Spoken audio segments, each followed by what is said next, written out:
All right, welcome back to Let's Help You Grow Now. I'm finna do a reaction to Metro Boomin. Hard work beats talent. That's absolutely correct. Let's get into it. But every single Hard work beat talent when talent is not there. You know what I'm saying?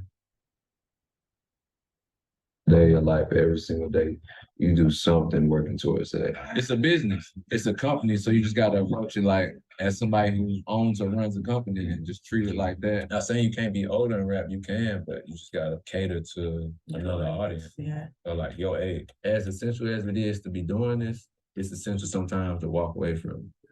If you are a fan of trap or hip hop, chances are some of your favorite songs have been produced by Metro Boomin. Yo, practice it.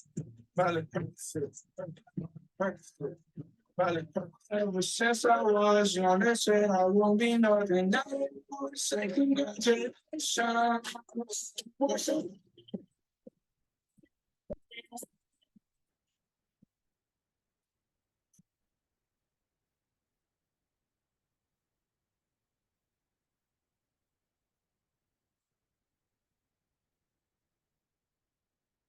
Forward's music begins with a young kid named Leland Tyler Wayne, a kid who played the bass in his middle school band, that later found the love for beat making at age 13 after getting a copy of Fruity Loops.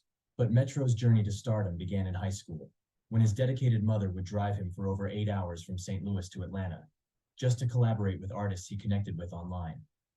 His first break in the industry came from working with Brick Squad Monopoly rapper Tay Don, which opened doors to collaborations with Brick Squad label artists like OJ the Juice Man and the legend Gucci Mane. This eventually led him to team up with Future, a partnership that continues to inspire his music to this very day. You know what they're saying? If young Metro don't trust you.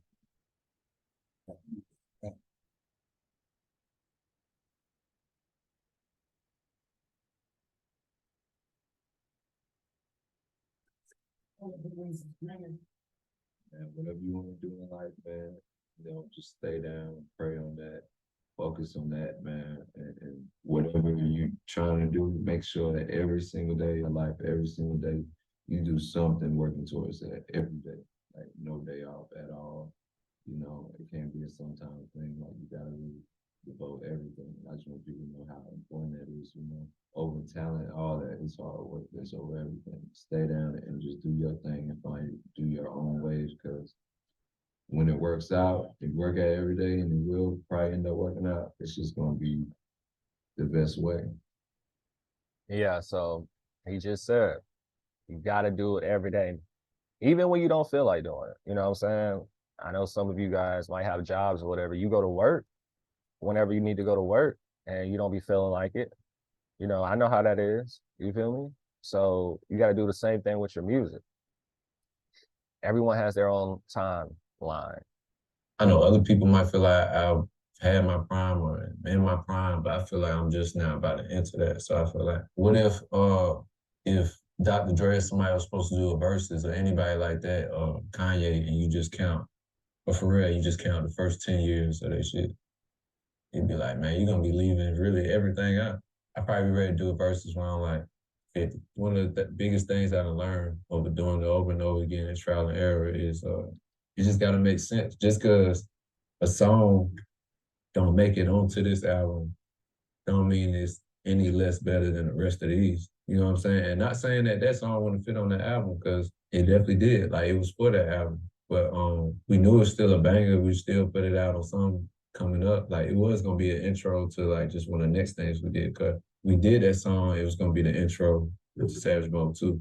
So then we had did Running along the way, and that ended up being like the new like intro type thing. I'm buying art Bias and towards the business. beats, like, our beats are babies, so we all got the beats we love, the ones we feel like the ones that we feel like is cool. And you never know, cause a lot of beats that I thought was just cool and been like some of my biggest songs type shit. I always go by my ear, but I also understand that that's not the end all be all, and it's billions of people with so many different brains and taste levels and just all kind of shit. So it's a business. I'm Leland Wayne.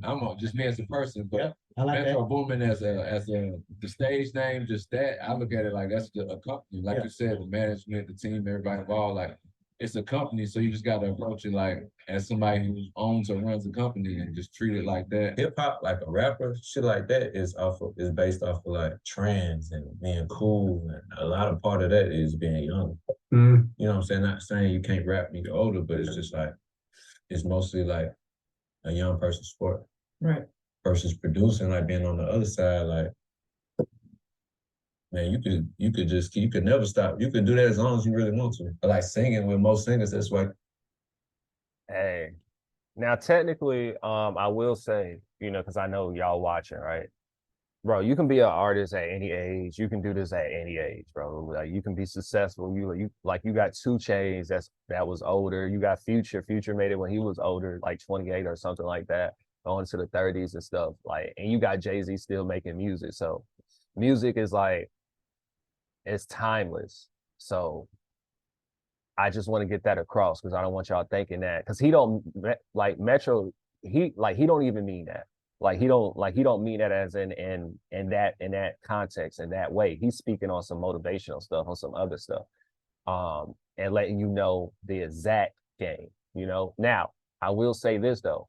To his point though, the earliest you start and the earliest you get into it, even if you haven't figured out yourself for real, because you know when Lil Baby first came out he wasn't that skillful with rapping. Like he wasn't that skillful. You know what I'm saying? So you can see over the years he polished it up and worked on his skills, et cetera, et cetera, et cetera. But yeah, the younger you are as a music artist now, is the better. You know what I'm saying? Because you automatically gonna get that audience, you with a young crowd, et cetera, et cetera. Um, that's the best time to be in the limelight when you're young. And it gives you like a head start over everybody. You feel me? And you got time to do stuff. Um, so as a producer, yeah, producers like behind the scenes, like quote unquote. So yeah, you can do that at any age for real, and forever, et cetera, et cetera. You know what I'm saying? So you don't really hear a producer saying, oh, I'm finna retire, et cetera, et cetera. You be hearing artists say it, even though majority of them never do for real, but you'll hear an artist say, I'm finna retire before a producer because you can always make beats, bro. Now, me, I'm not into the beat making right now. I do have my own producer and stuff like that. Uh, so I let them handle that, you know, because I'm in the beginning stages just like you. So I rather focus on recording, being a master at recording and doing what I'm doing now. Then the producing can come later. I am going to learn how to produce one day when I have time to learn. But right now, I'm all good on it. you see like a lot of singers' careers like outlast rappers like more than double or something. You still got your voice, you can still sing good. Like it's based off that. Not saying you can't be older and rap, you can, but you just gotta cater to another audience. Yeah. Or like your age. Like if I was a rapper and older, I would just rap for niggas my age. Like Jay-Z do though. Like, he ain't trying to rap for no niggas that's 17. But if you listening, like he could put you on game, but it's not like catered towards you. All right, his audience is way older. You know what I'm saying? That's why he's still successful at it because he's not trying to like just play the young man's game. Like you gotta let them have it.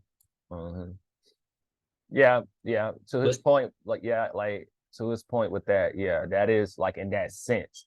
But say if you haven't made it yet and you've been making music, I wouldn't say give up. Like, or you just always wanted to do, just do it. Like, just do it. Even if nothing, just do it, bro. Like, just do it. You feel me? But far as the business goes or whatever, it is a young man in game. And look, you guys, I'm young as hell, so don't think I'm trying to goddamn.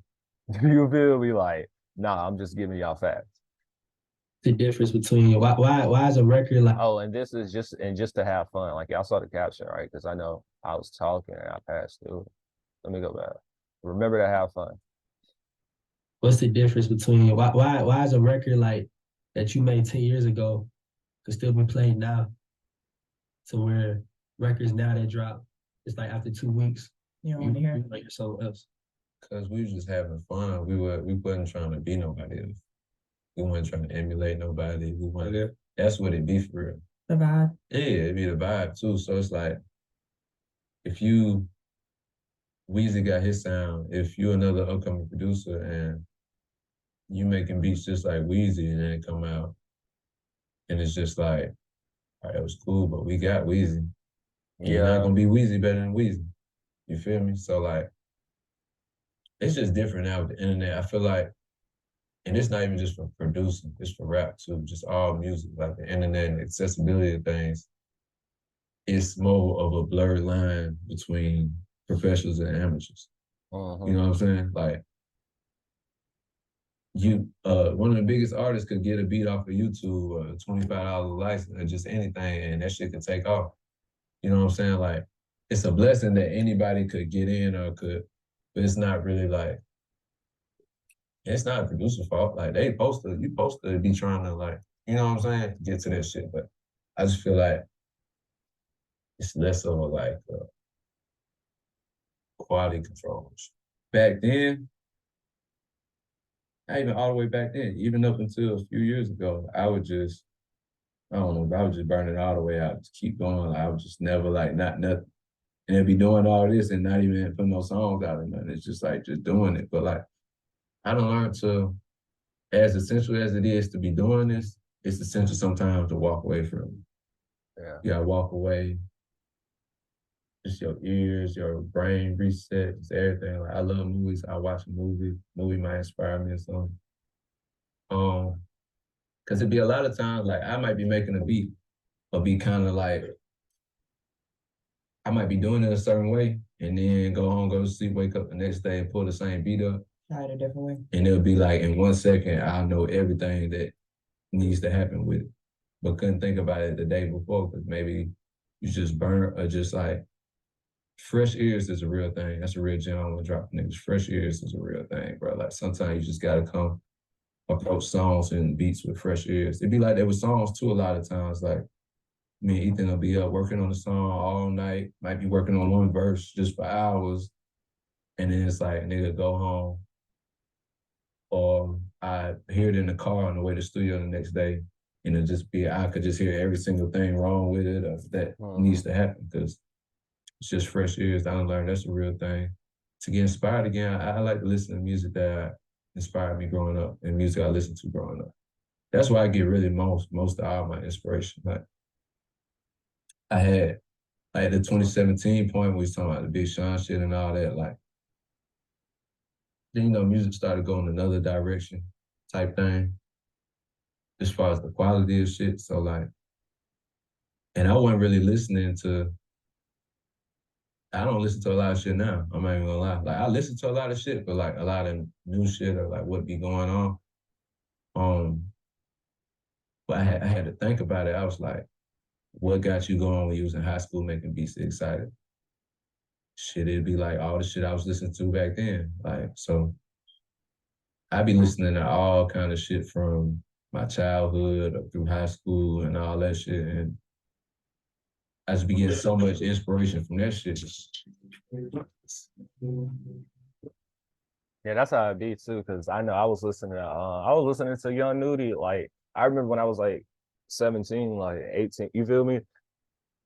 When Young Nudie first started popping for real. He's an artist from Atlanta, but I was listening to his old like his first tape, and I was like, okay, this the hardest. You feel me? But yeah, like that's how it be though, for real. Like you know what I'm saying?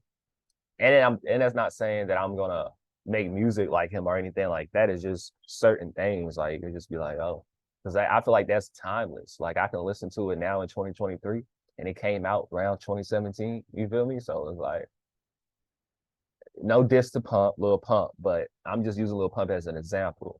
You're not gonna really see nobody be like from 2017 and listening to a song. You feel me? Like that's what I mean. And I'm just making it as an example. I'm not talking about him for real. Like y'all know what I mean. But make sure you tap the link in my description. Let's help you grow now. I got I have a course out for Song Trust, but really all around publishing in general.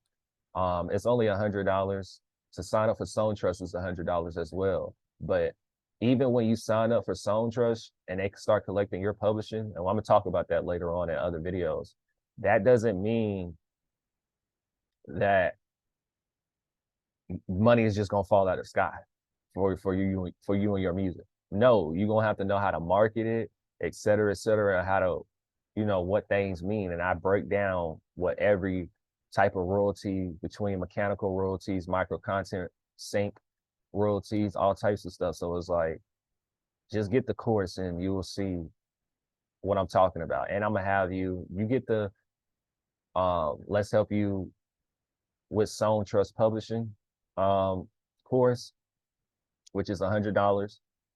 See, it's $100 to sign up with Song Trust for them to start collecting your publishing, and it's $100 for my course for you to start making money fast.